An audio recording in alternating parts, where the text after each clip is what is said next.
రెడ్డిగా breaking news చూస్తున్నాం. కొత్తగా ప్రమాణం చేసిన ముగ్గురు మంత్రులకు శాఖలనైతే కేటాయించింది ప్రభుత్వం. వివేక్ వెంకటస్వామికి లేబర్ ఎంప్లాయ్మెంట్ అదేవిధంగా మైనింగ్ శాఖనైతే అప్పగించగా అడ్లూరి లక్ష్మణ్ కు ఎస్సీ ఎస్టీ వెల్ఫేర్ శాఖను కేటాయించారు. వాకిటి శ్రీహరికి పశు సంవర్ధక శాఖ, స్పోర్ట్స్ కల్చరల్ శాఖనైతే కేటాయించారు.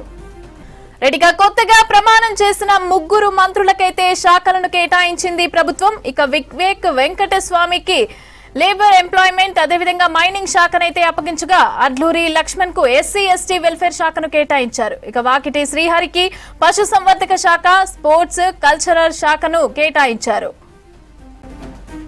రెడ్డిగా బ్రేకింగ్ న్యూస్ చూస్తున్నాం. కొత్తగా ప్రమాణం చేసిన ముగ్గురు మంత్రులకు శాఖలనైతే కేటాయించింది ప్రభుత్వం. ఇక వివేక్ వెంకటస్వామికి లేబర్ ఎంప్లాయ్మెంట్ మైనింగ్ శాఖను అప్పగించగా అడ్లూరి లక్ష్మణ్ కు ఎస్సీ ఎస్టీ వెల్ఫేర్ శాఖనైతే కేటాయించారు. ఇక వాకిటి శ్రీహరికి పశు సంవర్ధక శాఖ, స్పోర్ట్స్ కల్చరల్ శాఖనైతే కేటాయించారు. అడ్లూరి లక్ష్మణ్ కు ఎస్సీ ఎస్టీ మైనార్టీ శాఖలనైతే కేటాయించింది ప్రభుత్వం.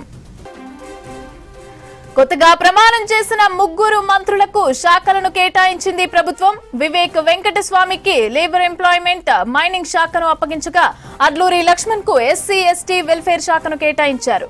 వాకిటి శ్రీహరికి పశు సంవర్ధక శాఖ, స్పోర్ట్స్ కల్చరల్ శాఖను కేటాయించారు. కొత్తగా ప్రమాణం చేసిన ముగ్గురు మంత్రులకు శాఖలను కేటాయించింది ప్రభుత్వం. వివేక్ వెంకటస్వామికి లేబర్ ఎంప్లాయ్మెంట్ మైనింగ్ శాఖను అప్పగించగా అడ్లూరి లక్ష్మణ్ కు ఎస్సీ ఎస్టీ వెల్ఫేర్ శాఖను కేటాయించారు. వాకిటి శ్రీహరికి పశు సంవర్ధక శాఖ, స్పోర్ట్స్ కల్చరల్ శాఖను కేటాయించారు. మరిన్ని డీటెయిల్స్ అయితే మా ప్రతినిధి సత్యం అందిస్తారు. సత్యం, చెప్పండి, కొత్త మంత్రులకు శాఖల కేటాయింపులపైన అప్డేట్స్ ఏంటి? కొత్తగా ప్రమాణిక స్వీకారం చేసిన ముగ్గురు మంత్రులకు రాష్ట్ర ప్రభుత్వం శాఖలు కేటాయించింది.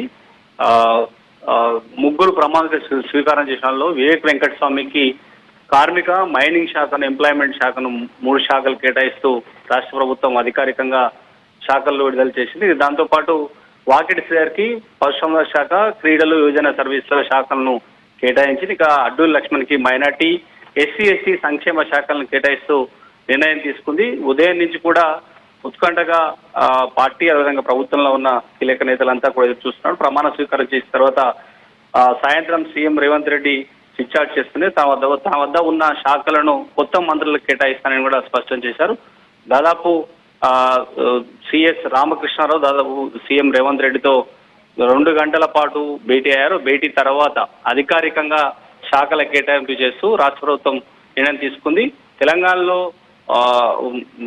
మంత్రివర్గ విస్తరణ తర్వాత ముగ్గురి మంత్రులను ప్రమాణ స్వీకారం చేస్తారు. 2 రోజులు ఢిల్లీ పర్యటనలో ఉన్న సీఎం రేవంత్ రెడ్డి ఈ శాఖలు కేటాయిస్తూ సాయంత్రం నిర్ణయం తీసుకుంది. దీని ద్వారా కీలక శాఖలు అంటే ఇప్పటి వరకు ఖాళీగా ఉన్న ఈ శాఖలను కేటాయిస్తూ రాష్ట్ర ప్రభుత్వం నిర్ణయం తీసుకుంది. తెలంగాణలో వివేక్ వెంకటస్వామికి ఇటు మైనింగ్ అదేవిధంగా లేబరు, ఎంప్లాయ్మెంట్ సంబంధించిన శాఖలకు కేటాయించింది. ఇక అడ్లూరి లక్ష్మణ్కి ఖాళీగా ఉన్న ఎస్సీ ఎస్టీ విధంగా మైనార్టీ శాఖలను కేటాయించి నిర్ణయం తీసుకుంది. వాకటి శ్రీహరికి పశుసంవర్ధక శాఖ, క్రీడా, యువజన శాఖలను నిర్ణయిస్తూ రాష్ట్ర ప్రభుత్వం నిర్ణయం తీసుకుంది. మరి కాసేపట్లో అధికారికంగా జీవో విడుదల చేయడానికి రాష్ట్రం సిద్ధమవుతుందని చెప్పొచ్చు.